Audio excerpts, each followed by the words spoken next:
વાત કરીએ પાટણમાં વોલીબોલ ટુર્નામેન્ટનું આયોજન કરવામાં આવ્યું। ગુજરાતના ડોક્ટરો માટે વોલીબોલ ટુર્નામેન્ટનું સુંદર મજાનું આયોજન ઓલ ગુજરાત શૂટિંગ વોલીબોલ ટુર્નામેન્ટનું આયોજન કરવામાં આવ્યું। ત્યારે પાટણ આદર્શ વિદ્યાલય કેમ્પસમાં આ સમગ્ર ટુર્નામેન્ટ યોજાઈ હતી। ડોક્ટરોની 25 ટીમો આ કાર્યક્રમમાં ભાગ લઈ રહી છે।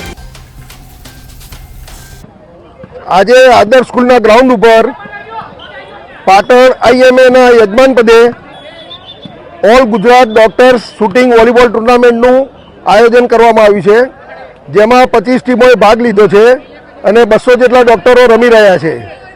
આ ટુર્નામેન્ટનું આયોજન 2 દિવસ માટે છે, આજે અને આવતીકાલે, અને ઓછામાં ઓછી 60 થી 70 મેચો રમાશે, જેમાં વિજેતા ટીમોને અમે પ્રોત્સાહિત કરવાના ઇનામ આપીને।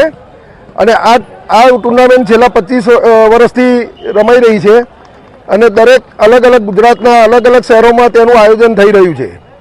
આજે પાટણ ખાતે પહેલી વખત અમે યજમાન પદે લાભ લીધો છે અને દરેક ટીમ અહીંયા ઉત્સાહભેર રમી રહી છે।